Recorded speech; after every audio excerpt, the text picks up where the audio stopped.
Good afternoon. I am Tony Dottino. I'm the founder of the USA Memory Championship and the president of Dottino Consulting Group. And one of the things that I've always been asked in various TV, radio, newspaper interviews I've done is how did I ever get started in hosting and creating the USA Memory Championship? And I always go back to a seminar or a 3-day workshop that I actually attended that was given by Tony Buzan at the American Management Association over 25 years ago. And what Tony was sharing, and myself along with 3 other IBM executives went to the workshop seeking out the answer to how do we get people to be more creative. And Tony Buzan was really intriguing because he really spent the first day of a 3-day workshop talking about memories and how do we enhance people's memory so that they can encode and retain information that then forms the foundation and the basis for creativity. And I had been to a number of IBM workshops and seminars that all about creativity, and no one, and I tell me, in IBM we did lots of creativity workshops for leadership and frontline people.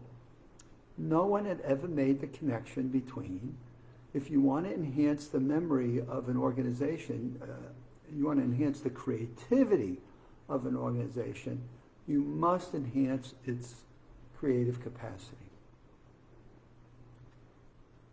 Now, how do you enhance its creative capacity?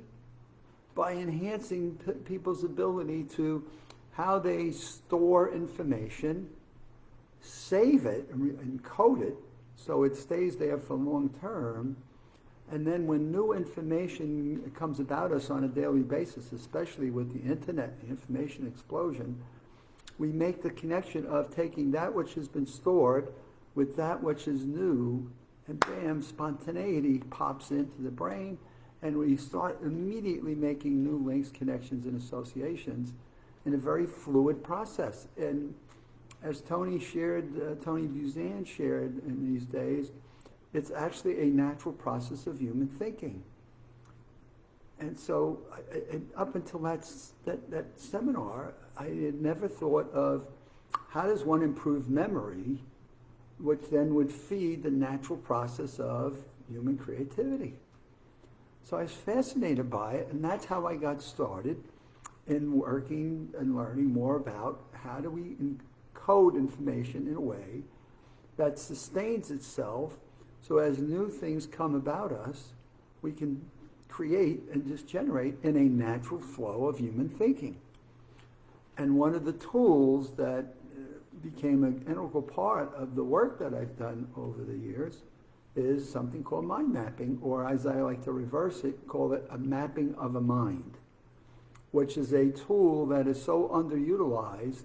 And so as the years have gone on and I see the different applications that people I've worked with have used it for, it just amazes me and say, how much more of this can we teach the people so they can get the full benefits of their unlimited capacity to create, innovate, and become the best people and humans they can be. So as we were going along, I talked yesterday about an article I was reading out of the Psychology Today. And Psychology Today was talking about the importance of creativity. So this was the article that I was reading, and it really was talking about, I can find the title of it now. Shame on me. Not what we owe dogs. You don't need to be born talented to be creative. So you don't need to be born talented to be creative. And so when I think about that, I had never ever thought of myself of being a creative person. And so it comes along with this article and says the best advice ever. And the best advice ever is how do we impart our creativity as a natural part of human thinking so that all of us can be creative at a time when we need to be so. And this is this day and age, right, as we're going through the COVID-19, we're being taxed to be as creative as possible to be able to survive and get to what I call the other side of COVID-19, to where we get back to something called a new definition of normal, whatever that may be. And it is now taxing the globe for people to figure out, how do we tap into our own creativity so we can find a solution to this, and be it the therapy of taking care of it when you first have it, versus can we vaccine it and just even prevent it. So this is the global search that employs, so what's been encoded in past life experiences. So you read different reports of people going back into different studies that were done for SARS and MERS and 1918 pandemic, and saying, what can we pull forward from any of those studies, that's our memory, that we can add to new things that we're learning and discovering about this, that we can then pop together and then create a new way of doing it. And that's the whole point of what do we do in our Maximum Memory Mastery online course. And so Michael Dattino designed that over, it took him about a year to put that together. And as we were discussing it today, and some of the new research that's come out just within the last year, we were talking about some of the enhancements that we would make in it, that we could add even more to our brain health and to our brain power and what people are capable of doing. But it all will still come back to, how do we learn to learn? How do we become more talented and become more intelligent with just what we have? And we don't need to get crazy about it. And one of the things I used yesterday, and one of the techniques, was what we call the Roman room. So I was showing you a picture on the wall that I have, and how I have linked a value, my values, to that picture, and then use it in a creative way to influence, in a positive way, how I want to impart wisdom on my grandkids. So the second one that I wanted to do is to talk to you about what we call honesty, and that teaching the kids, never lie to anyone, never in any kind of a relationship. Trust comes to you one time. And so, again, we have anchors, and I shared that with you yesterday, how we anchor to things in a room. And then what I want to do is build around that the notion of trust and honesty. And so as you look at that, I turn around and say, okay, being truthful with people to where you get to have the person's trust once in life. Because here's the hard wiring, right? Trusting with someone comes once in a lifetime, because that's what we use for what we call fight or flight. Fight or flight. And in fight or flight, we need to trust the things that we're being taught or told so that we can believe it, because it's what we do to survive and keep alive.